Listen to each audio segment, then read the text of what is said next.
Salam alaikum. Alors, quand on lit le Coran, il y a vraiment des choses qui peuvent nous perturber si on est vraiment un peu trop ancré dans la science moderne. Ok, des sujets comme la forme de la Terre. Et voire même, il y a des passages où, par exemple, Suleiman, Salomon, parle avec une fourmi ou communique avec un oiseau, la huppe. Des trucs un peu curieux, ou alors Salomon a le pouvoir de diriger le vent, la direction du vent. C'est Salomon ou David? Je crois que c'est Salomon, hein. Donc ou voire même, il y a des djinns, hein, qui ont la capacité d'amener un trône, le trône de la reine de Saba. Donc il y a des trucs dans le Coran assez de l'ordre du fantastique. Comme aussi, Allah va changer certains enfants d'Israël en porcs et en singes. C'est un peu de l'ordre de la magie. Mais là, je vais m'attarder sur les cieux et la terre. Ok? Donc, j'avais sorti une vidéo récemment, il y a 2, 3 semaines, comme quoi il y avait quelqu'un, un Coran seul américain, qui a apostasié récemment. Alors, ce Coran seul a fait une chaîne, une super chaîne, hein, vachement assez brillant et tout. Et c'est un ingénieur. Enfin, il a une formation d'ingénieur, donc tout ce qui est mathématiques, sciences et tout, c'est son domaine. Et il a apostasié. Et j'avais dit dans cette vidéo que j'ai remarqué souvent que ceux qui sont un peu trop ancrés dans la réalité qu'on nous enseigne à l'école ont un peu du mal avec le Coran. Et donc, c'est pas qu'ils s'amusent, mais comme ils voient que dans le Coran, il y a des trucs un peu extraordinaires, hein, un peu magiques. Donc, ça devient le porc, c'est pas le porc.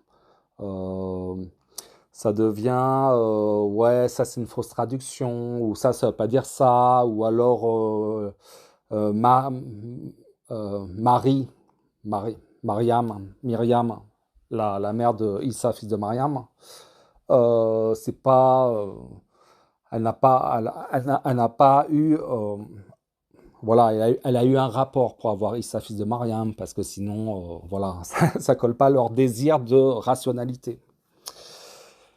Et donc, soit ils vont pas accepter ce que dit Allah dans le Coran au final. Et donc ils vont reporter les problèmes dans les traductions ou dans une certaine compréhension. Et là, on va parler des cieux de la terre, et on verra dans le Coran que les 7 cieux ont été construits après la terre. D'ailleurs, c'est un sujet qui m'est venu après avoir regardé une vidéo de Majid Oukasha. Voilà, cette vidéo qui date d'il y a un mois. Allah dit avoir créé la terre avant le soleil et les étoiles. Je vais éteindre le son. Donc,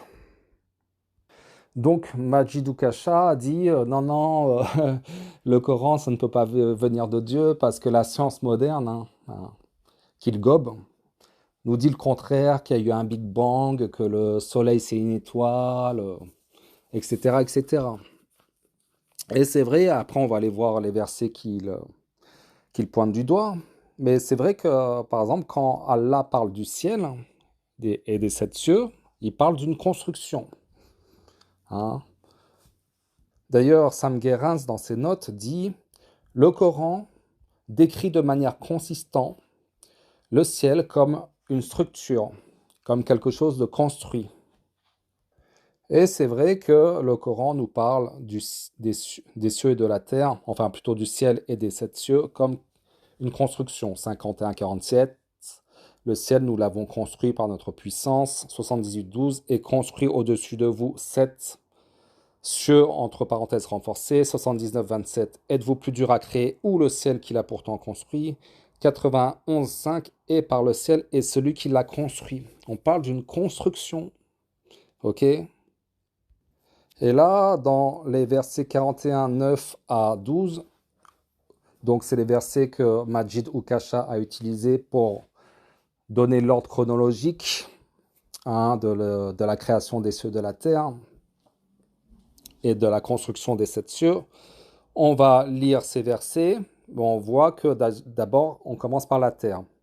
Dit, renierez-vous l'existence de celui qui a créé la terre en 2 jours et lui donnerez-vous des égaux? Tel est le Seigneur de l'univers. C'est lui qui a fermement fixé des montagnes au-dessus d'elle, la bénit et lui assigna ses ressources alimentaires en 4 jours d'égale durée. Telle est la réponse à ceux qui t'interrogent. Il s'est ensuite adressé au ciel qui était alors fumé. D'accord. Donc, il y a la terre en premier. Après, il y a le ciel qui était fumé. C'était de la fumée, le ciel. C'était pas encore le ciel qu'on connaît. Ça correspond pas trop au truc du Big Bang. On voit mal sortir du Big Bang la terre en premier. Et puis, ok. Il s'est ensuite adressé au ciel qui était alors fumé et lui dit, ainsi qu'à la terre, venez tous deux, bon gré, mal gré. Tous deux dire, nous venons obéissants. Ok, là on voit encore que la terre parle, le ciel parle.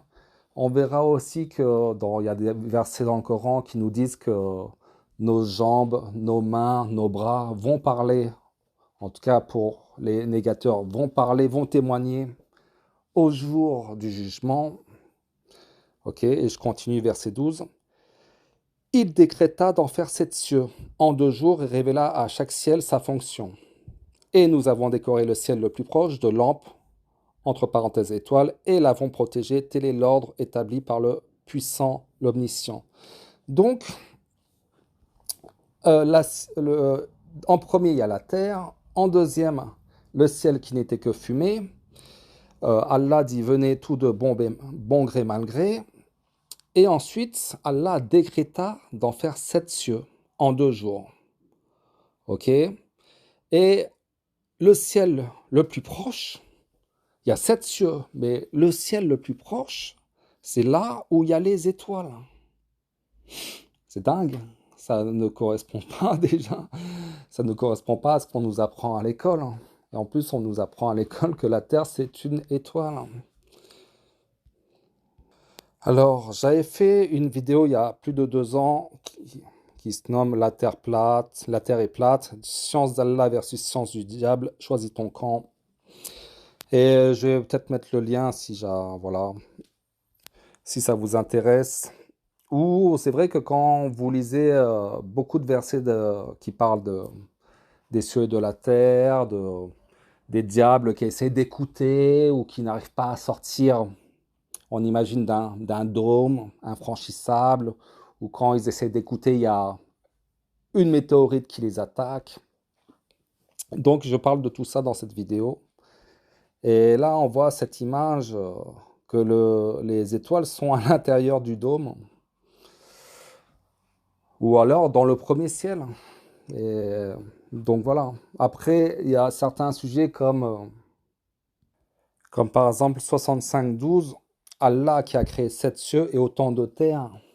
Alors je peux pas vous dire, ça veut dire quoi déjà 7 cieux, je sais pas. Si dans le premier ciel il y a les étoiles, j'ai du mal à imaginer les autres niveaux de ciel.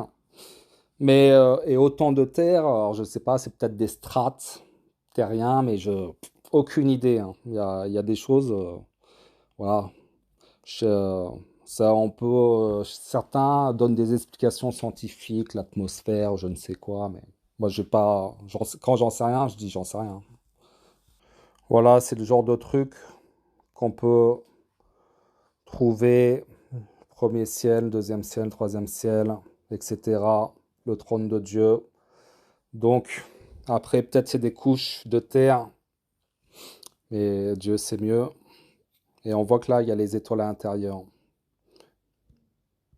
Voilà, moi, à titre personnel, je crois à ce que dit Dieu dans le Coran.